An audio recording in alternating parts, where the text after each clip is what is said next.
do.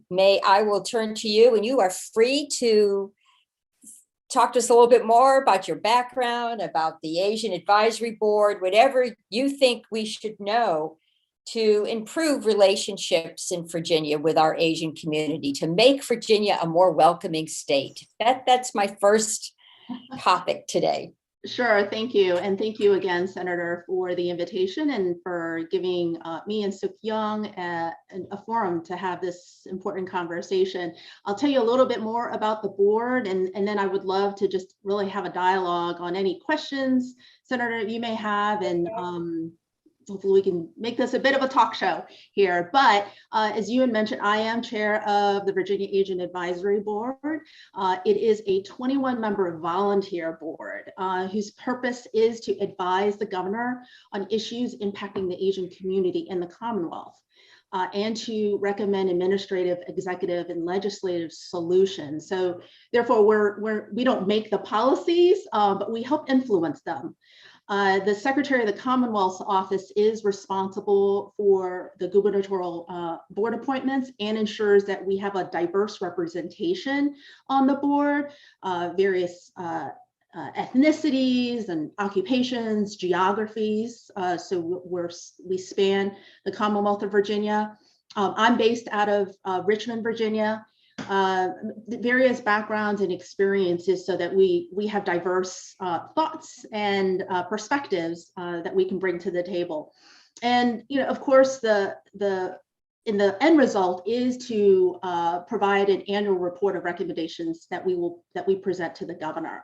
And for those recommendations to actually gain traction and come to fruition, we actually have to work with organizations like NACASEC, and of course, other community organizations to really have a pulse on what's going on in the community so that we could take that back and advise the governor and the administration. And of course, you as a policymaker and other community leaders to really think about how we can embed equity in everything that we are working on in order to solve some really key societal issues like public safety and education and healthcare and the economy, so that we can all benefit, especially the most vulnerable, right? The board is focused on 4 key areas. As a result, we have 4 committees. Each is led by very talented community advocates and board members. We have business and trade, civic engagement, education and health. Just to give a little bit of a snippet on each, for business, we've been focusing on helping, to bridge the resources to our very small API businesses.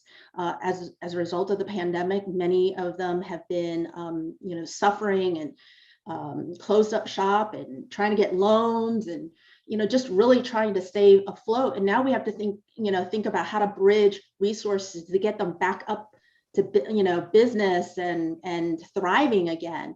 We also are looking into barriers to licensing. The process is very complex. There needs to be more language access. Business licenses you're talking about? Business licenses, technical licensing. If you want to become a nail technician, how do you, get through those barriers to obtain that license? If English isn't your primary language, there are challenges with that. Our Civic Engagement Committee has been focused on the barriers to voting, particularly last November. You think about the pandemic, how do you ensure equitable access to your voting rights, right? We're gonna delve into the census data that's been coming out. We really want to make sure that our community stays civically engaged, so we can ensure that our community's voices, are heard and represented. Education, we've been working very closely with Secretary Carney, Tiff Carney, on exploring mental health of our API students, particularly right now with, I have three children. My youngest is still in public school, in high school. I chose not to send her back in person because I don't want her to be potentially subject to bullying. So I kept her home. right? But now that we come back in September with in person, what is that going to start to look like for her? And I'm worried about that, and I know many other parents are as well, right? And we're not the only community that has been talking about not seeing our history in textbooks. The governor actually did some listening sessions around the Commonwealth of Virginia. And, we learned from students that, when it comes to Asian history, that's been relegated to like half a day. It's a very Eurocentric curriculum. And so we don't see ourselves in the textbooks. And if we do, it's very quick. It's very fleeting. Well, that needs to change. That needs to change. Absolutely. And then also teacher diversity, right? Students don't see themselves if they don't have teachers as role models. And so what does that start to look like? So we're having some conversations around that. And then from a health standpoint, I mean, this has been going on for quite some time now with, the pandemic and, what is the data showing us? How does this impact us? Particularly since many Asians are frontline workers, medical healthcare professionals, and just mental health in general, not just in schools, but just in general with everything that's going on. How do we address that? How do we provide the support that is needed? And I will sum all of that up to say two of the key recommendations we made last year, and we will continue to pound this and really make sure that this gets some light and action, is disaggregating the data. The Asian community is not a monolith. The income gap is extremely wide in the Asian community. And so how do we ensure that there is support across the board? But the only way you'll know what the support is needed is by looking at the data. And if all Asians are just lumped into, one big category, it's hard to kind of understand where the needs are. Then the other thing is language access. And, when we think about certain services, right, there's English. And if there is a secondary language, it's usually Spanish. And most of the time it stops there. And so how do we ensure that at the start of the development of a program, the development of any kind of infrastructure, that the diversity of the Commonwealth, the growing diversity of the Commonwealth, is considered to ensure that there are multiple languages right up front, built right in, so that when an Asian constituent goes on and can pick Chinese and pick Korean or pick Vietnamese, so that they are getting the services that they need immediately. In a culturally sensitive way. That's great. Absolutely. And not relying on, let's say, free services like a Google Translate. Right. Yeah. Right. There are resources like Suk-Young's organization that can really help provide the resuresources to help, do that equity gut check and cultural gut check. It sounds like that's a perfect segue to Suk-Young. Why don't you talk to us a little bit about your organization and what you're seeing out there, what we need to do to make Asians feel more welcome and better served? Sure. Thank you, Senator Favola. Again, it's really honored that you invited me, and that it's always fun to do this kind of stuff with May. As May shared, there's a particular role that the Virginia Asian Advisory Board plays. And then there's a role that I think maybe, folks who are listening to this recording now play, right? And we don't have rules around like what can we say or not say to who or what, right? It's, we advocate, we hear directly from Asian American community members, particularly in Northern Virginia, about, what their ideas about how could Virginia, or, starting from the county, like Fairfax County, Prince William, Loudoun, whatnot, to the state, to be a place where, as Asian Americans, they can fully participate and contribute. And so it's really looking at like Asian American community strengths and looking at Asian American community needs. So yes, I'm the director of NACASEC Virginia. Actually, next month, we will be announcing a name change. Oftentimes people get too caught up with the KA in our name, Korean American, when in fact we actually work with, we are working across several Asian American ethnic groups at this point. So we will be having a name change, so can't wait to tell you, announce that next month. And just to be very clear, we are the Virginia chapter of NACASEC. So we do have sibling affiliates in Pennsylvania, New York, Illinois, and a growing affiliate in Texas. And today, obviously, I will just talk about Virginia. You know, I think May gave a very, very strong foundation around some of the pressing issues that we hope will see some resolution in, you know, in future General Assembly sessions. Okay. I won't repeat. I'll just maybe add a few things to each. And again, you know, Senator Favola, you've been such a wonderful champion for immigrant rights. Thank you. And so it would be, you know, we'd love to also like kind of hear your ideas and thoughts about what you think 2022 could look like. I'm always optimistic, so we're gonna think big. Right. I know we have to get through November 1st. I know, you know, hey, I'm staying very completely nonpartisan savvy. right now. I'm completely nonpartisan at this point, but just, you know, to the listeners out there, please go vote, you know, in your primary election. There's a January 8th primary election, but voting is going on now in all of our jurisdictions throughout the Commonwealth, early voting. So go to the registrar's page in your jurisdiction and you can find out where you go to vote and what the hours are. But do not forget to vote. Yeah, and in fact, if you do it by tomorrow's the last day that you can request a vote by mail ballot. So you know, if you know for sure you can't vote in person on June 8th, you've got until tomorrow to get that ballot mailed to you.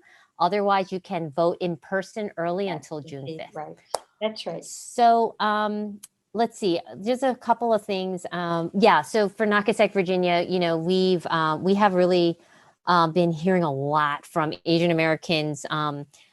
So around, for example, language access. In particular, we think there's an opportunity in the special session that's coming up, Senator Favola, to ensure that the Virginia Employment Commission, you know, they are expected to receive tens of millions of dollars from the federal government. You know, it is one-time funding, right? But sometimes, you know, these fixes, you know, this is a really great opportunity to finally update language access options at the Virginia Employment Commission, because far too many people, I mean, I get it. I have been on hold for many, many, many hours with the UI system. And I really do applaud the VEC for, like, they're trying to do the best that they can with the resources that they had. I'm saying y'all are about to get a ton more resources. And I think the role I think legislators could play here is to ensure that the VEC actually spends some of those resources on language access. I think because federal, that's a real opportune time. Yeah, the government the just put 30 new people in there, but your point about the language access, we can't lose that. Thank you so much for bringing that up. Because VEC, what the Department of Labor said is, like, look, unemployment, you know, agencies like the VEC, you can use this money in one of three ways, right? Dealing with fraud prevention, dealing with equitable access, and then dealing with timely payments. Now, so the concern is that because they said you have to spend the money on, and you have three focuses. The concern is that the VEC, you know, we just want to make sure that how the VEC spends the money, that at least one of the focuses will be equitable access, which means language access. And in fact, the Department of Labor very clearly articulated that language access is one of the ways in which this money can be spent. we worked with the Virginia Department of Health earlier this year, a couple months ago when the state rolled out that Vaccine VA hotline. Yes, It was only in English and Spanish. We brought it to their attention. And in 3 weeks, the Department of Health was able to expand the number of languages on that phone line to 6, right? They included Korean, Vietnamese, Arabic, and Chinese. Then they added a 7th option that said, if none of these are your languages, press this number, right?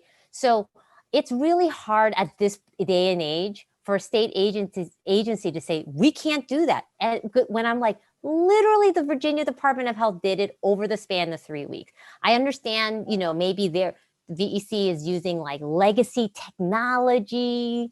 I understand their phone carrier is Verizon. I'm like, look, if you don't pay a Verizon bill, those people know how to get to you. And they will do it in language. Like, I'm pretty sure Verizon can help you figure out how to expand your phone menu.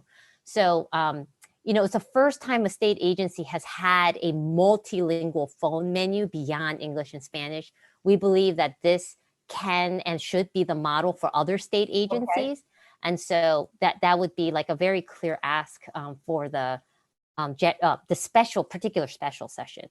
Again, I can go on and on about language access in other places, but get that into budget language in the special, and then maybe an authorizing in 2022. This is a really good, significant, impactful ask. So. And it's also important for folks who are low technology. Oftentimes people say, well, they can just go online, fill out the application. And, as May mentioned, right, like sometimes they, most state agencies still use Google Translate. And the fact is Google Translate is not acceptable. 2 is that there are a lot, maybe there are even folks who English is their dominant language, but because of technology barriers, phone is going to be the best way for someone to get to even do like an application. So we think like a phone, really expanding the phone lines are a person option, a person having somebody speak to a person. Right. And I would agree with that. I mean, I want that sometimes myself. Right. Yes. We can always talk more offline about other agencies, but that's a very specific place. Okay.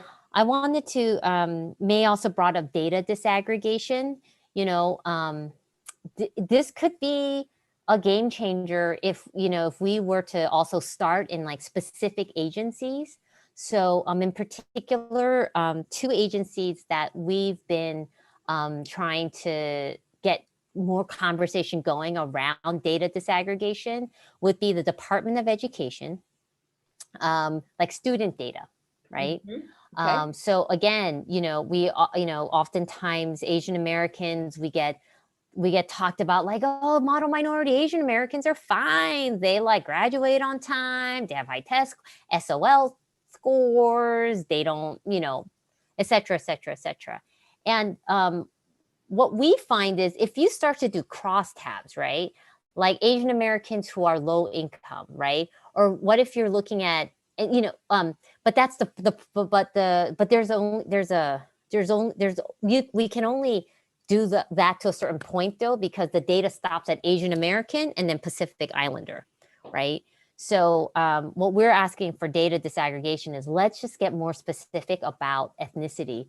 And frankly, I actually think we could, when we talk about data disaggregation, this is an issue for Black communities as well, right? Because, you have Black communities who actually identify more as like recent immigrants, right? You have Black communities who maybe like 4th, 5th generation Virginian.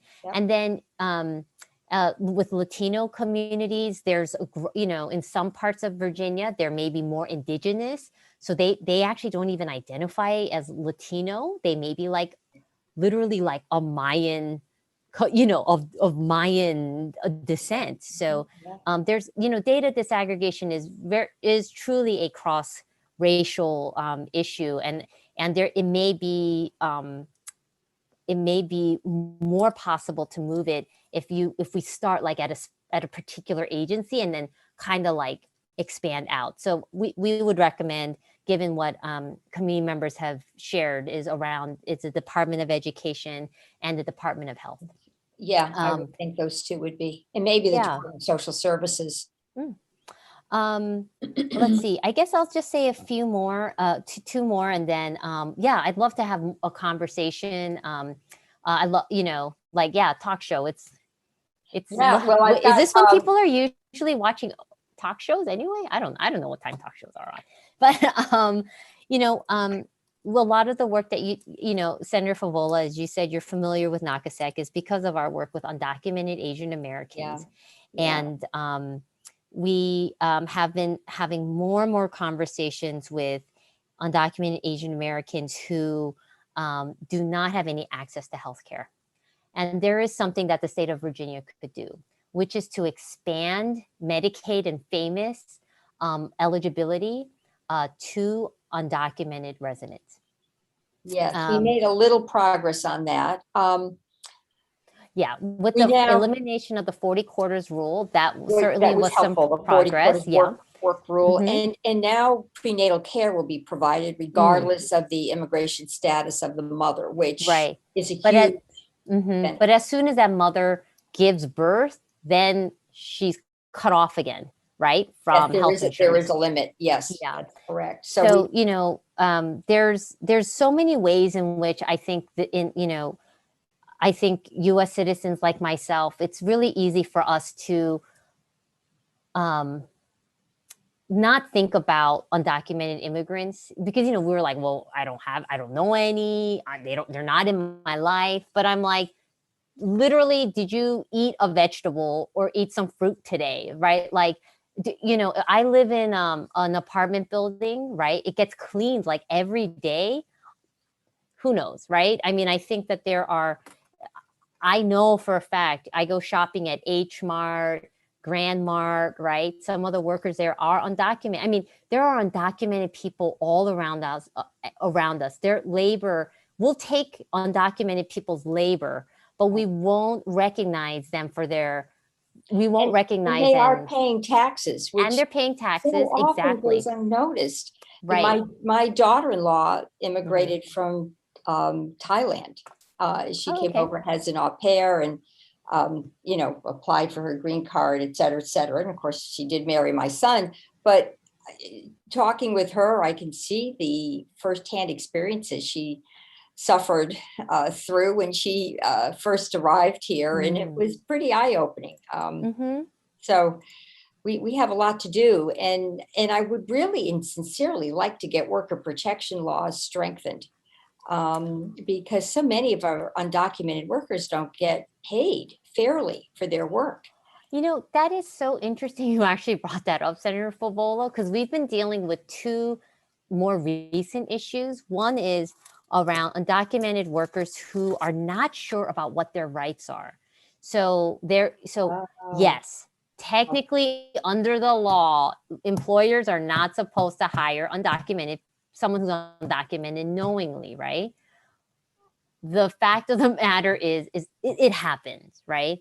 And so we've had community members tell us, hey, I know for a fact I'm doing the same work that somebody else is doing, but I am getting paid less because the boss knows I'm undocumented.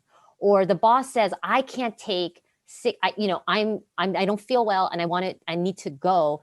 But they say because I'm undocumented, I can't take sick time or otherwise they're going to report me. So I don't. So we've been getting more questions like that. It's something we actually hadn't heard as much before. So we're starting to explore that. We need to work on that because if an employer does hire an undocumented worker, we don't want that worker exploited. So let's talk about how we can provide protections.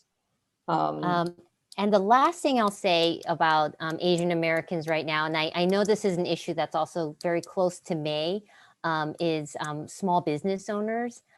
We have been doing more intentional outreach to small business owners about what it's like to be an Asian American small business owner right now. And we're not quite sure what if there's legislation really, this feels more like a community conversation piece, but this did not, I don't think this happened in your district. There was a Asian American store owner, the son and the mom, the mom was, pushed, by a white customer who ate food, $7 worth of food and then walked out. When we went to go visit that business in person, they said that we were the only organization besides the police that had asked them, how are they doing? And had asked if they needed any support. Like, a lot of people knew about the story, but no one ever went down to just be like, hey, I'm here. Like, do you need, what do you need? Like, how's your mom doing? So we're in a, yes, that happened in Arlington. Exactly, Julia. So we're now in conversation with them to just see, like, do they need anything? Like, do you have access to, like, for the mom, would she want some sessions with a professional therapist? We can help subsidize some of that. But there's something around, I think, like victim services that there's, like, again, we're not really familiar with how all that works in Virginia, but certainly there's something like, how is it that she just got left alone with that? Even though, yes, the person got arrested, and at Nacogdoches, Virginia, we're very hesitant to try to pursue any carceral solutions, but like that, the mom and the son has to deal with that. And in other conversations with Asian American store owners, they've made it very, very clear that some of them have adjusted their hours. They don't stay as late. They're not as open as late now, because they're just they're just afraid that, like, if we stay open late, what if, like, drunk customers, like bubble tea shops, right? Like a drunk customer comes in and they're not wearing a mask, and we're kind of like, hello, please wear a mask, because I have no idea if you're vaccinated or not. And then they're also being attacked because it's like they get these anti-Asian slurs hurled at them. But if you're a business owner, you're also supposed to be like, the customer is king, right? So it is a very trying time right now for small business owners. And what's striking to us is that when we talk to them, they think they're the only one who feels this way. And so we've been trying to like be like, okay, wait, your businesses are like near each other. Can you guys, like, y'all should talk? I mean, not because you have solutions for each other, but as a support group. Yeah, so that they know they're not alone. Right. In local governments, actually, and maybe we should get a letter to some of the boards of supervisors, the chairs, the mayors and chairs. Local governments can actually provide the on the ground support services to those small businesses. They can help small businesses organize. They can help create, the framework for Asian businesses to coalesce. So this is something that we can, and they, again, will be getting a lot of rescue money directly. The state will get about 4.7 billion, but about 3 billion plus will be going to our local governments. So let's talk a little bit about how we can provide more than just a grant to these businesses, which of course is key to help them stabilize and make up the lost customers. And honestly, sometimes, Senator Favola, especially like the really small businesses, they're not actually even eligible to apply for, like, say, you remember like the PPP loans?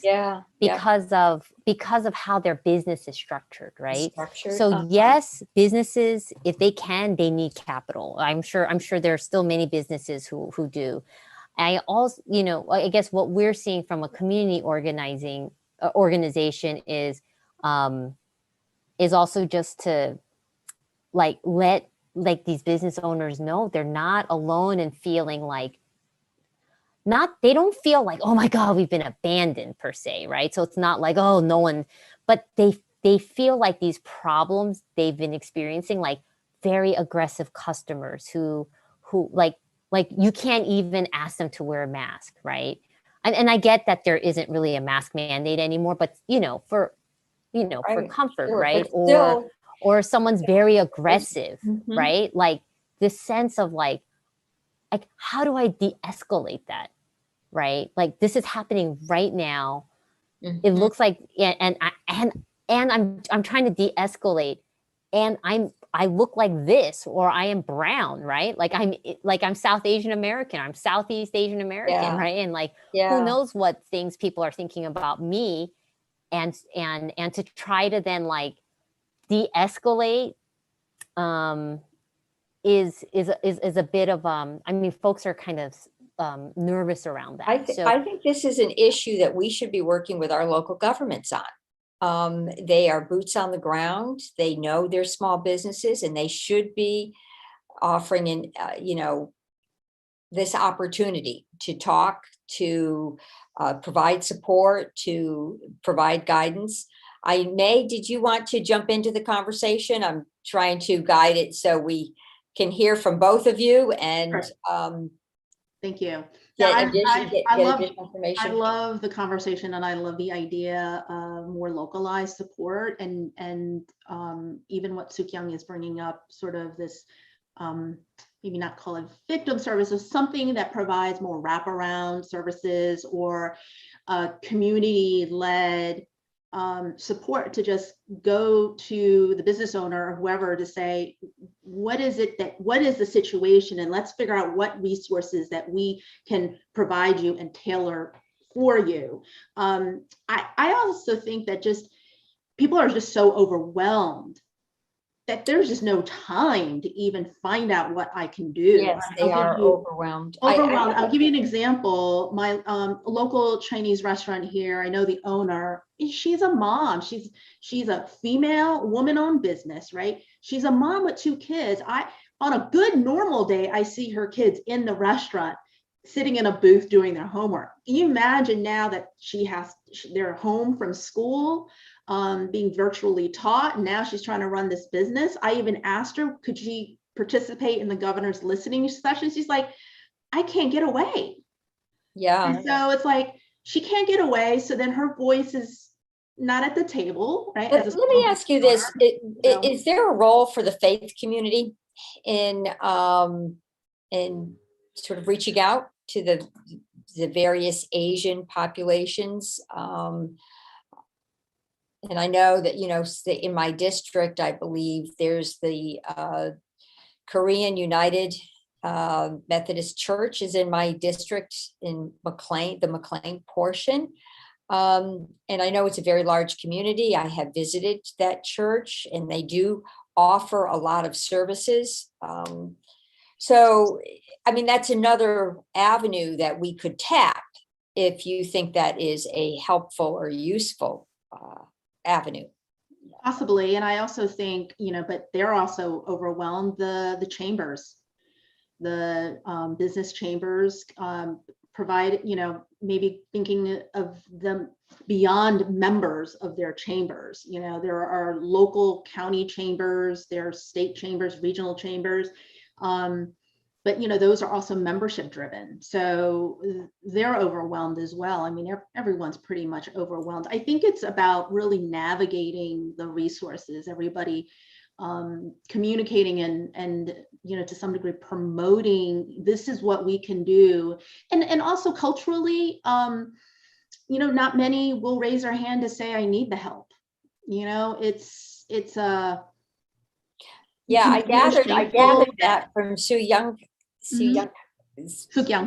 Yeah, her conversation, that it was some folks just are not going to reach out, even if they are suffering, and even if they would be eligible for programs. They may not know that, may not know who to talk to. And culturally, as you say, there may be some reticence there in terms of asking for help. It is cultural, but it's also like, I feel like for every story I say about this, one of my white friends will say, oh my God, I have an uncle that's just like that. He will never ask for help, no matter what. And he's a white man. So, I want to,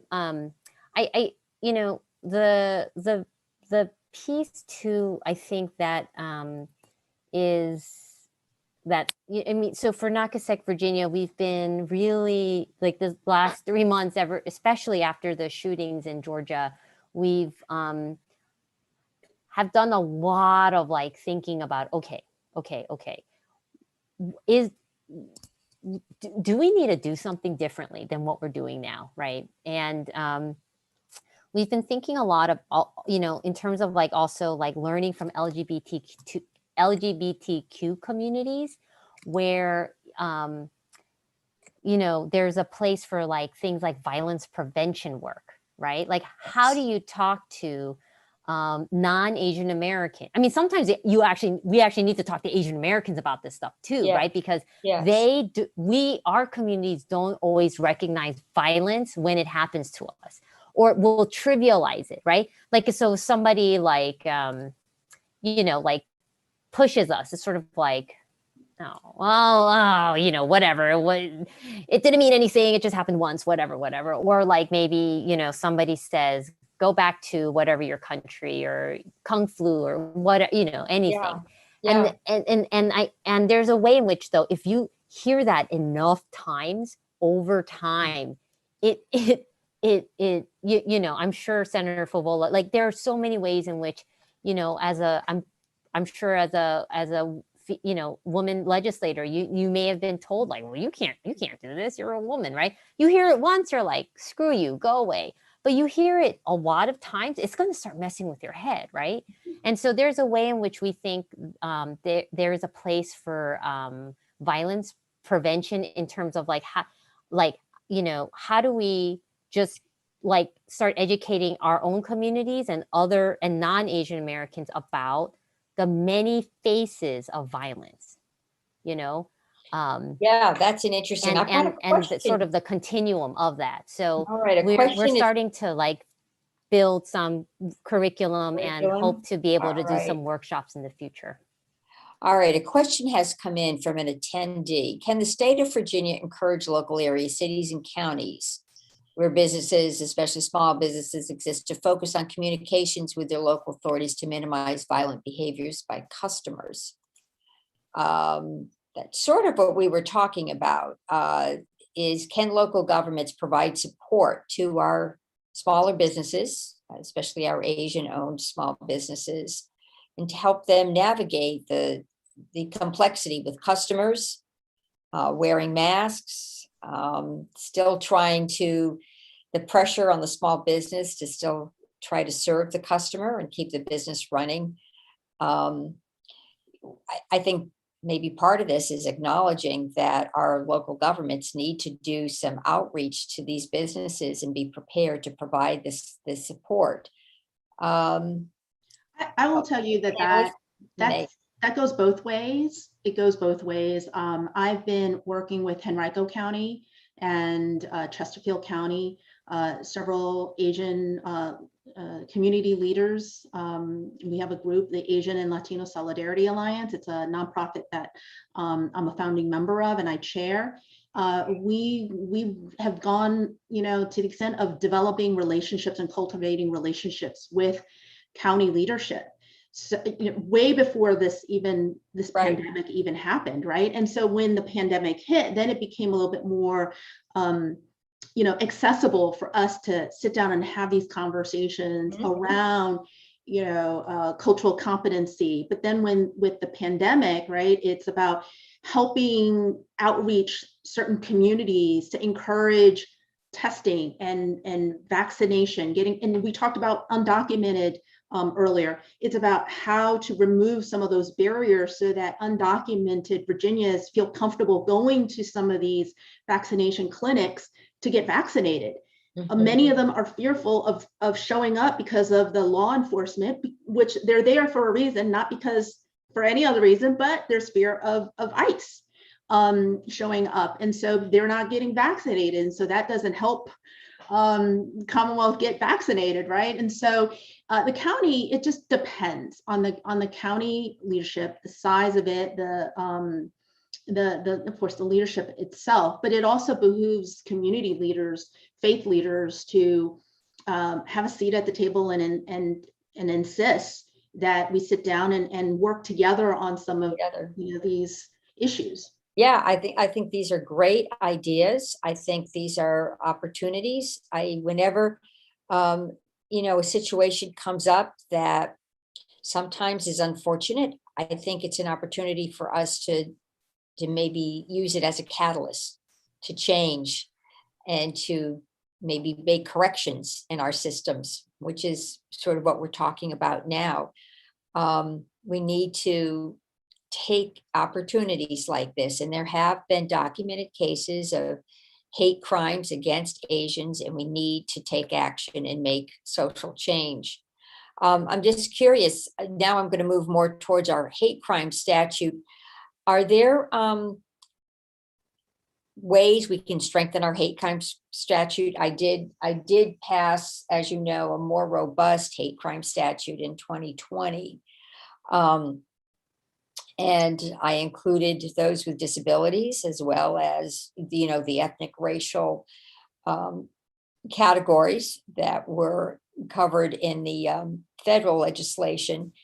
And there are ways that prosecutors can present documentation to show that a crime was motivated by hate. And what a crime bill in Virginia would do is enable a prosecutor to ask for a stiffer sentence. But is that enough? And I guess the reporting of these crimes is really critical. So we can start looking at data and we can start seeing if there are pockets in the state where we really do have to take some action. Well, let me give you an example of that, because we raised this with the governor and Attorney General Herring at our March board meeting, which is the data is very, very outdated. And so I haven't been on recently, but the Virginia State Police website, the data was pre-COVID. And in fact, AG Herring's website, and his office was very quick to update the information and update the page, but the No Hate Virginia reporting page had 2015, 2017 data on it, right? And so if the data isn't there and if the 911 calls or whatever incidences are not being filtered or not being, I guess, disseminated, and then we have a good understanding of what it looks like, then the assumption is going to be that there's not a problem, that it doesn't exist. And then the fact that, and what I don't understand, which has been like scratching my head about, is the fact that the data, if you do go on Virginia State Police's website, and there's a whole pull down, and you can break it up by county, and by the audience, the target demographic. It's like until 2019. And so a lot of these hate crimes against Asians happened during 2019 as exacerbated by the pandemic. And so we're not getting a true picture of what it is. And then we have to look at Stop AAPI hate data, which is not Virginia data, right? Right. And so when we don't have a good sense of what the data looks like within our own Commonwealth, it's kind of hard to determine or influence people that there's a problem. Right. No, I guess the advantage of this latest legislation, my legislation was actually required the reporting of the data, where in the past it was voluntary on the part of police departments in reporting to the state police. But I absolutely agree with you that we need to require the reporting, and we need to update our reporting, because it's a real strong tool in enabling us to focus resources on where there might be specific problems. Young. Yeah, so our organization has a very different perspective when it comes to whether, about hate crimes legislation. For us, we're, rather than putting resources that frankly we think are more about criminalization, right? For us, what really, again, and this was the example we saw in Arlington, right? Right. Any one of us who, we also saw it, the GoFundMes that sprang up after the murders in Atlanta, right? Is that we want to push for more investment in life-affirming grassroots services and organizations that are dedicated to serving Asian Americans, who are not only are the maybe the victims of interpersonal violence, because this is what this is what we're talking about. We're talking about interpersonal violence, right? One person attacking another person. But what good is spending millions of, whatever, how much it is on policing and incarceration when there's actually no state support or public support for the families of the victims or for the victims themselves? Again, for, one of the things about these GoFundMes that were so tragic, right? Was like, literally, it was like, my mom who died, we don't have money to bury her, right? My family, we all have to go through therapy now, or just like, how, this person was the sole breadwinner in our home. And so then or these other GoFundMes where it's like somebody gets pushed, that, they break their arm. And then they don't have health insurance. So then they literally put together a GoFundMe to pay off the hospital bill. Yeah. And so there's something about those. So so to be very clear, for Knockasegg, Virginia, we do not, hate crimes legislation that's on the books. It's there. There has been no conclusive evidence that increasing hate crime penalties actually lead to any decrease in, racially motivated attacks. But what I think is very clear is that where are those wraparound services? Again, I think that the terminology is victim services. Technically, I'm not saying that's the best term, but that's what we've heard. Right. That's what you've heard. Yeah. But like, why can't we put resources towards that? Where are the resources for, like, and so again, like, and my last point around, if we think about it, if we think about hate crimes, it makes racism look like a problem between people, but racism is embedded into laws and into systems, right? So like May, and I started at the top of the hour, we talked about language access. Why is it that in Virginia, right, we don't need to do any more data collection to know that a growing and significant number of people who are trying to seek state services do not speak English or Spanish, right? I mean, if you need data, DMV has it, the VEC has it, it's there, right? So why is it that the state has yet to expand language access beyond English and Spanish, right? That's racism towards Asian Americans, right? Because that's built into the system was like these state agencies, even the way unemployment insurance, frankly, was conceived as a program. The idea was, oh, here's a man who works 40 hours a week and then he loses his job. That's when we pay unemployment. But what about the millions of women in Virginia who maybe they work only part-time, right? Or they're working under the table, right? They don't get unemployment insurance because no one paid unemployment insurance taxes on them. So I guess what I'm trying to say is we've seen, and Senator Favoli, you've been a champion for the ERA. We've seen how sexism is built right into, the state constitution. We're seeing how racism is built into these institutions. And so for us, like the hate crime stuff is interesting. I think it's also an interesting point if you actually look at federal Department of Justice data.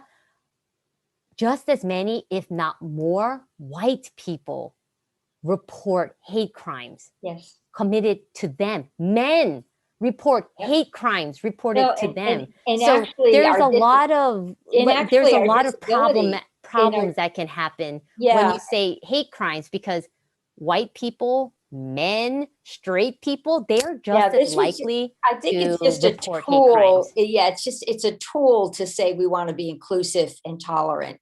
But I get your point. The allocation of resources to services will enable us to, in some small way, to approach the ingrained systemic racism, which by itself it's an inhibiting factor. People are not accessing the services that they could access. People are not getting the information that they could get. And they're not giving the opportunities to integrate as fully as they could into the communities that they're in if services are not offered. And these language in these different languages. I think it's a great point. I think that is where we should be putting our resources, especially if we want to, again, become a tolerant and, inviting, welcoming community. So we definitely Can I add something, Senator, on that though? Sure. Yes. Yeah. We've got about 5 minutes left. Go ahead. What I'd also love to see is, speaking of resources, is just more of a consistent staffing of multicultural offices or services, not just for local and city government, but within the public school systems. And so here or there, just depends on the county of, they may have a deputy county manager responsible for multicultural community Right. engagement. Right. Maybe the public school has a diversity, equity, and inclusion officer dedicated. It's inconsistent, and I have seen that those that have that will get you are dedicated, right? They're full-time, Sure. dedicated to that constituent group, and so that they can focus on embedding that equity throughout, whether it's county administration employees or if it's through the public school system. Somebody or a team of people need to be dedicated to that. No different than Governor Northam appointing Dr. Right. Janice Underwood and her office to do that work at the state level. I do think, May, to your point, encouraging our local governments to set up these liaisons or these offices to work with our ethnic communities. It's absolutely a must. We now have one at the state level. As you know, Senator Ghazala Hashmi put in a bill which passed. But when you look at it, the services are actually provided in your local jurisdiction by your local governments in many respects. So we need to talk to them about this, and we need to ensure that they allocate money. And the state can certainly make changes at the state agencies in terms of language access. And as we appropriate dollars for various programs that flow to our local governments, we can add language that talks about, cultural sensitivity and language access. So you both have given us an incredible menu of things that we can do, actionable things that will make a big difference in our communities. And I hope that people view this after the program concludes, because you have been amazing guests, and you've been knowledgeable and right on point. I want to just take a moment before I thank you. I want to give a shout out to my staff. I have a total of 4 staff, including part-time Richmond staff and full-time staff.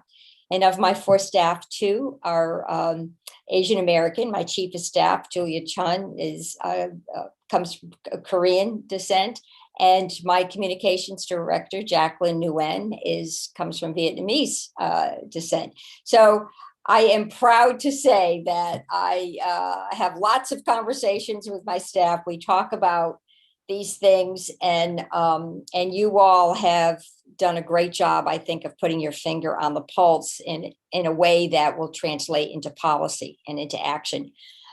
I want to thank you, May Navar. You've been great, and I wish you the best with your Virginia Asian Advisory Board. So please keep up the good work.